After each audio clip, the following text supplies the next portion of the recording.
Welcome back. If you just joined us, we've been looking at the campaign slogan called Change Begins With Me that was recently launched by the federal government of Nigeria. And our guest on this episode of Question Time is the Honorable Minister of Information and Culture, Mohammed. Nigeria is in a state of recession. How does the change slogan address the myriads of problems confronting an average Nigerian? You see, why is the country in a recession? Technically speaking, what does a recession mean? It means when you record two negative growths consecutively in 2 quarters. Now, one of the reasons why we're in recession, apart from the inability to diversify economy, is also because of the amount of money, foreign exchange, that we spend in importing foreign goods. Now, part of the campaign of Change Begins With Me is to be patriotic and patronize made in Nigerian goods. But more fundamentally is that if we do not launch this campaign now, even if miraculously the economy should recover, and all it takes for the economy to recover, for instance, is an happening that would probably shoot the price of crude to $100 a barrel, and then nobody would think about recession again. However, even if we succeed, even if tomorrow the price of crude is $100 a barrel, and there's this kind of stealing, mindless stealing, there's lack of industry, lack of integrity, and we still import goods, foreign goods that we don't need, we'll still be in a recession. And this is why there's no better time to launch this campaign than now. You mentioned a number of government policies being implemented from the Treasury singular account and many other policies, yet many Nigerians still feel that things are still the way it is. Does that in any way suggest that the government is confused, or the policies are bereft of sufficient understanding of the realities on ground? What is an economy? It's about production. If you suddenly lose over 1/3, almost 1/2 of your oil production, in addition to suffering a crash in the price of oil, which has been the only product you've depended upon, there's no magic about it. Today, we lose about 1 million barrels of crude a day due to the actions of some militants. And that is not just losing 1 million barrels of crude, it also means losing over 1,000 megawatts of power. Therefore, to suggest even remotely that we do not have the right solutions to the problems, I think is quite unfortunate, quite wrong. But you cannot, at the one hand, expect your economy to recover and you continue to sabotage public facilities, especially in the oil industry. But the government's anti-corruption drive you've mentioned has been accused of being selective and at best biased. You see, again, I think people have very little understanding of what is going on.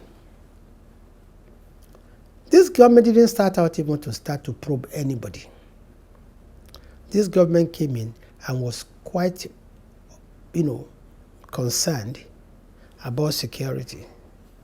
And the government wondered, how come that our military that had performed so gallantly well in Lebanon, in Sierra Leone, in Liberia, in Congo, the army that was sought after by the national bodies for peacekeeping and enforcement, how come that they have been routed by a ragtag army?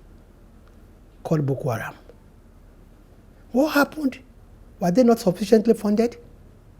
It was in the process of this that we discovered that of the $15 billion allocated to fight Boko Haram, a great percentage of it found its way into private pockets. And everybody today that is in court, almost to no exception, have been prosecuted for the role they played in diverting funds meant to prosecute the war to our private pockets. And that is so, we're not even probing the finances of the PDP, has been erroneously bandied about. So this government is not selective in its war against corruption. And Mr. President has said two things which are very, very clear. Number one, nobody will escape prosecution on account of being a member of the APC. And two, anybody who has done no wrong has nothing to fear. So how would you assess someone's comment like Reverend Father Mbaka, whose view shaping the mind of millions of Nigerians towards your administration coming to power? I think you should read the entire interview of Reverend Mbaka, which I did. Now, small fact, what he is saying there is simply that we are yet to kick out the PDP leftovers. And what we are doing, we are being very careful. Small fact, we are not being, we say that we are not victimizing, we are not just being vindictive, but we are trying to make sure that, yes, we get the right kind of people in the right positions. So that is not even an indictment. That does not say that we are not, executing the change we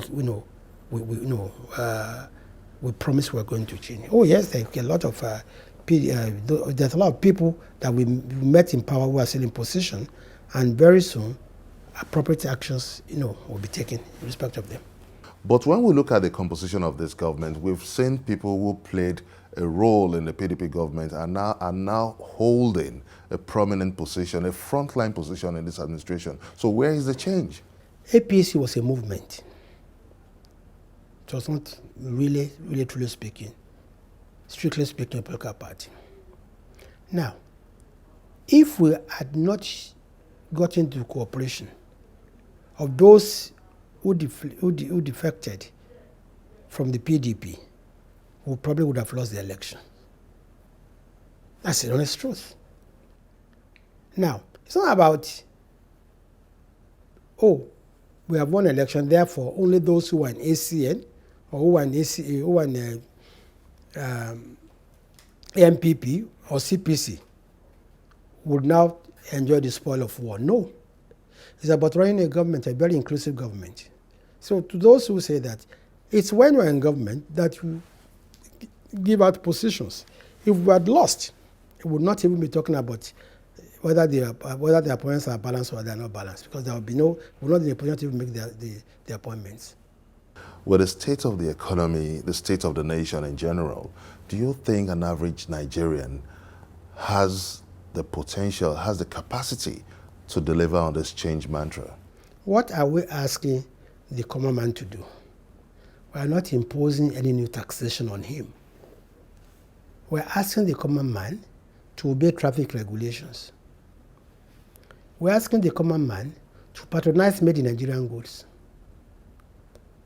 We're asking the common man not to take paraga before driving his downfall. We're asking the common man not to be unruly. We're asking the common man to get to work on time and be honest. What burden are we putting on the common man? You can also join in this conversation by sending us your comments on our various social media platforms showing on your screen. Coming up on Question Time, how effective is the communication strategy of the federal government? Find out from the Minister of Information and Culture.